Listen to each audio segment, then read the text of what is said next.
안녕하십니까. 상쾌한 하루의 시작 JTB 아침 뉴스입니다. 전북은 오늘 아침 익산과 전주 24도 등 22도에서 24도의 기온 분포를 보이고 있습니다. 오늘도 불볕더위가 이어지는 가운데 전주를 비롯한 8개 시군에는 폭염주의보가 내려지겠습니다. 낮 최고 기온은 31도에서 34도 분포로 어제보다 2, 3도가량 높겠습니다. 미세먼지 농도는 보통 수준을 보이겠습니다. 전주기상지청은 이번 주 토요일 한 차례 비가 오겠지만 당분간 무더위는 계속될 것으로 내다봤습니다. 장맛비가 내리면서 지정 폐기물이 불법 매립된 익산의 폐석산에서 침출수가 잇따라 유출되고 있습니다. 침출수에는 1급 발암물질이 포함되어 있는데요. 대규모 추가 유출마저 우려돼 대책 마련이 시급합니다. 정원익 기자입니다. 검붉은 침출수가 쉼없이 쏟아집니다. 장맛비가 잇따르면서 90여만 톤의 침출수를 가둔 둑이 터진 겁니다. 지난달 말부터 벌써 세 번째. 1급 발암물질이 포함된 침출수는 번번이 인근 야산을 따라 주변 농경지로 흘러들어갔습니다. 인근 주민들은 분통을 터뜨립니다. 우리는 미쳐버려요. 하나님 미칠 정도예요. 근데 이 물이 이렇게 내려오면은 이 물을 다 논에 댔다가 그 쌀을 제가 먹고 있는 거예요, 뭐. 더 큰 문제는 장마가 이어지면서 대규모 유출이 우려된다는 겁니다. 익산시가 둑을 계속해서 보강하고 있지만 임시 방편에 불과하기 때문입니다. 주민들은 긴급 재난 복구 예산을 편성해 대책을 마련해 줄 것을 촉구하고 있습니다. 폐수가 일체 농지로 들어가지 않게 우선 급한 대로 이렇게 처리를 해주셔야 하는데 이게 이 주변 농지로 안 들어가도 결국에는 새만금까지 갑니다. 이게. 근본적으로는 불법 매립된 폐기물을 하루빨리 원상복구해야 하지만 기약 없이 미뤄지고 있습니다. 익산시 대책 역시 제자리 걸음입니다. 매립지 안에 어떤 폐기물들이라든가 어느 지역이 더 심도별로도 그렇고 면적별로도 그렇고 그런 것을 더 정밀하게 조사를 할 거예요. 침출수 피해가 더 늘기 전에 익산시와 환경부 등 관련 기관의 적극적인 대책이 시급해 보입니다. JTB 뉴스 정원익입니다. 얼마 전 내린 집중호우로 주택이 물에 잠긴 마을이 있습니다. 주민들은 농공단지 조성공사 때문에 피해를 입었다고 주장하고 있습니다. 나금동 기자가 보도합니다. 황토물에 가재도구가 둥둥 떠다닙니다. 지난 6일 이 마을에 143mm의 집중호우가 쏟아지면서 주택 5채가 물에 잠겼습니다. 58년 살아서 이런 일은 처음 꼴이요. 물이라고는 이제 쳐보들 안 하고 생각도 안 한 일을 이렇게 꿈속마냥 당한 거예요. 주민들은 마을 앞 농공단지 조성공사 때문에 침수 피해를 입었다고 말합니다.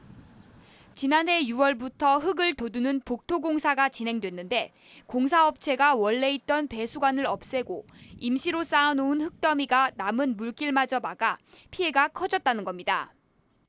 폭우로 인근 주택에 물폭탄이 들이닥치자 그제서야 이곳 도로를 포크레인 등을 동원해 끊어낸 뒤 물을 빼냈습니다. 조금만 시간이 늦었으면은 안 터놓았으면은 방가장 들어갈 뻔했어요. 방 일부 들어간 사람도 있고. 공사업체는 갑작스러운 집중호우가 침수 원인이라고 해명했습니다. 순간 그렇게 들이치니 그 물이 다 어디가겠습니까? 뭐 100% 우리가 뭐 잘못했다고 잘했다는 게 아니라 어쨌든 간에 불가항력적인 사항이 벌어졌다는 상황으로 저는 말씀드리고 싶습니다. 공사업체는 피해 규모를 조사한 뒤 주민들과 보상 문제를 협의하겠다고 밝혔습니다. JTB 뉴스 나금동입니다. 화물칸이 개방돼 있는 화물선은 반드시 덮개를 덮고 운항해야 하는데요. 아예 덮개를 떼고 항해하던 화물선이 해경에 적발됐습니다. 주혜인 기자의 보도입니다. 한쪽으로 기울어진 화물선이 위태롭게 떠 있습니다. 높은 파도가 일자 덮개를 덮지 않은 화물칸에 그대로 물이 들어찬 겁니다. 이 배는 침몰했습니다. 해운사 대표 A씨는 지난해 10월부터 최근까지 화물칸 덮개 없이 화물선을 운항하다 덜미가 잡혔습니다. 모래를 실어 나르는데 방해가 된다는 게 이유였습니다. A씨는 화물선의 적재량을 늘리고 화물을 빠르게 옮겨 실기 위해 화물칸에 덮개를 제거한 채 화물선을 운항하다 이곳 군산항에서 경찰에 붙잡혔습니다. 최근 3년간 군산해경이 적발한 선박 불법 구조 변경 사례는 12건. 이 가운데 화물선은 3건으로 모두 화물칸 덮개를 씌우지 않은 경우였습니다. 침몰 사고를 막기 위해 지붕이 없는 화물선 화물칸은 반드시 덮개를 덮고 운항하도록 규정돼 있지만 이를 지키지 않는 화물선이 적지 않습니다. 선박이 항해했을 때 기울었을 때 다시 되돌아오는 선박 복원력에 이상이 생기고 기상 악화 시에 해수가 화물창 내부에 들어오게 되면은 선박 전복 사고 등 대형 사고로 이루어지기 때문에 굉장히 위험합니다. 그저 불편하다는 이유로 제멋대로 배를 뜯어 고치는 안전불감증이 대형 해난 사고를 부르고 있습니다. JTB 뉴스 주혜인입니다. 부영 아파트가 있는 20여개 자치단체들이 전주시청에 모여 임대료 인상 문제에 공동 대응하기로 결의했습니다. 정부와 국회를 상대로 한 민간 임대주택법 등의 개정에도 힘을 모아 근본적인 제도 개선을 이끌어낸다는 계획입니다. 이승환 기자입니다. 김승수 전주시장은 부영의 임대료 문제가 입주민들이 인내할 수 있는 한계를 넘어섰다고 말문을 열었습니다. 부영의 성장에는 정책적인 지원이 밑거름이 됐다는 점도 거듭 강조했습니다. 30년 전 3천만 원에서 이제 21조에 이르는 대기업으로 성장을 한 것은 정부의 각종 혜택과 또 우리 서민들의 임대료가 기반이 됐다고 생각을 하고 있습니다. 참석한 자치단체들이 소개하는 사례는 지역만 달랐을 뿐 내용은 대동소이했습니다.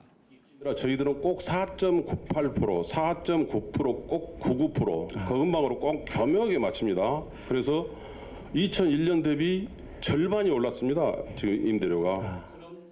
전국 22개 시군구는 공동 성명을 통해서 부영주택에게 임대료 인하를 촉구했습니다. 하자 호수를 즉각 해결하고 임대주택 건설 개발 이익이 서민 임차인에게 돌아갈 수 있도록 임대료를 적정 수준인 2.5% 이내로 인하하라. 참석자들은 또 자치단체에 사전에 임대료를 검토할 수 있는 권한이 부여돼야 한다고 입을 모았습니다. 이와 함께 10년 임대주택도 분양 전환가를 산정할 때 5년 임대주택처럼 건설 원가를 반영해서 가격을 낮출 수 있도록 법 개정을 촉구했습니다. 전주시는 성명을 청와대와 국토부, 국회 상임위에 보내고 오는 17일에는 김현미 국토부 장관을 만나 후속 조치를 요청할 계획입니다. 전주시는 앞으로 진행 상황에 따라서 국회에서 20여 개 시군과 함께 대국민 성명을 발표하는 등 모든 수단을 동원해서 부영을 압박해 간다는 계획입니다. JTB 뉴스 이승환입니다. 군산 전북대병원 신설이 무산될 위기에 놓였습니다. 타당성 조사에서 사업 추진에 부정적인 결과가 나왔기 때문인데요. 병원 신축을 학수고대하던 군산 시민들은 반발하고 있습니다. 김철 기자가 보도합니다. 지난 4월부터 시작된 군산 전북대병원의 타당성 재조사 연구 용역 결과 경제성이 떨어지는 것으로 나타났습니다. 비용 대비 편익 비율인 B씨가 1 미만으로 조사됐는데 병원 신축이 힘들다는 뜻입니다. 최근 전북대병원이 140억 원 안팎의 적자를 기록해 재원 조달이 어렵다는 점도 고려됐습니다. 일단 경제성 분석에서 1 이하로 나왔는데 그 이유는 경제성이 저하되고 그리고 또 재원 조달 가능성에 어려움이 있는 걸로 분석이 됐기 때문입니다.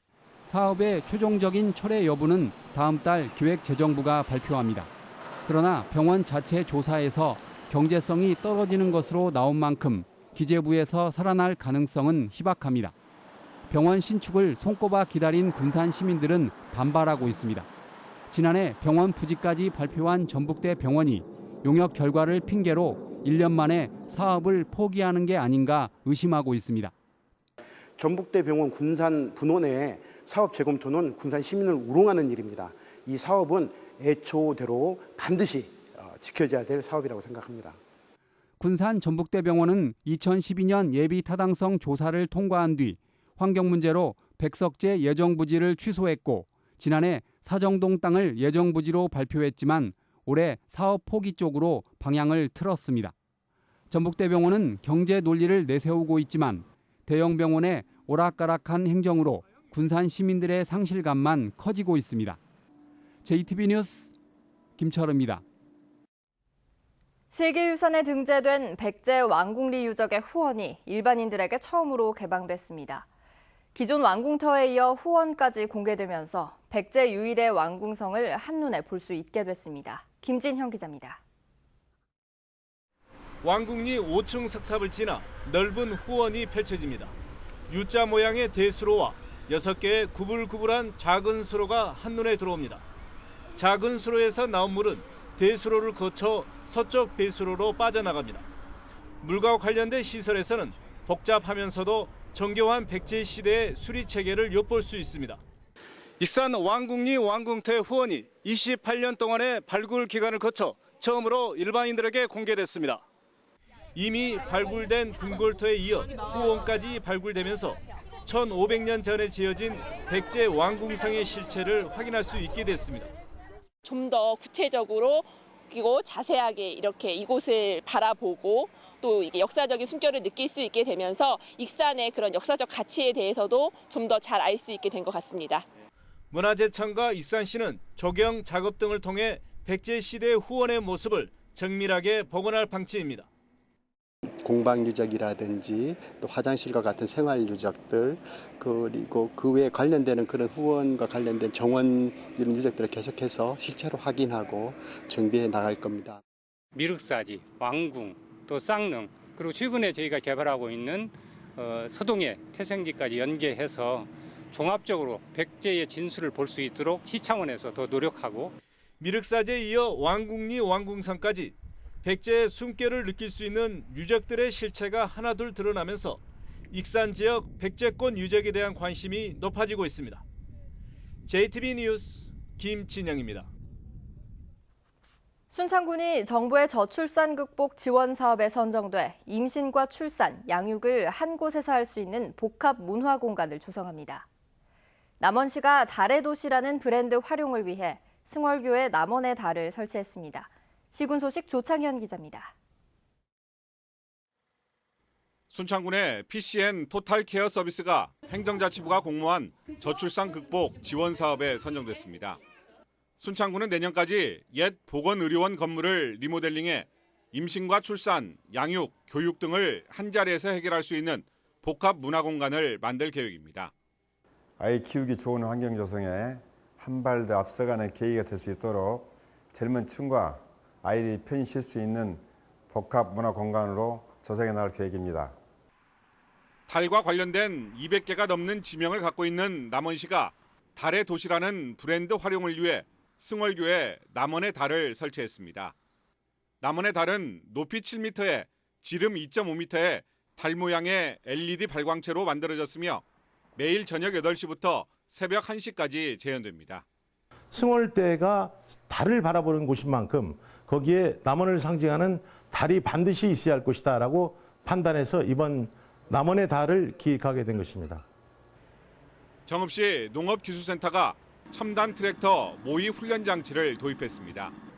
농업기술센터는 농기계 가운데 가장 사고 발생 비율이 높은 트랙터의 운전과 작업 요령, 위기 상황 대처 요령 등을 체험해 봄으로써 안전사고 예방에 큰 도움이 될 것으로 기대하고 있습니다. 만주군이 아동들의 정치 참여권 보장을 위해 어린이와 청소년 64명으로 구성된 의회를 출범시켰습니다. 의회에 참여한 어린이들은 3개 권역으로 나누어 아동 정책과 관련된 활동을 펼치고 의회 운영 일정에 맞춰 의장단 선출과 본회의도 개최할 예정입니다. JTB 뉴스 조창현입니다. JTB 아침 뉴스를 마칩니다. 함께해 주신 여러분 고맙습니다.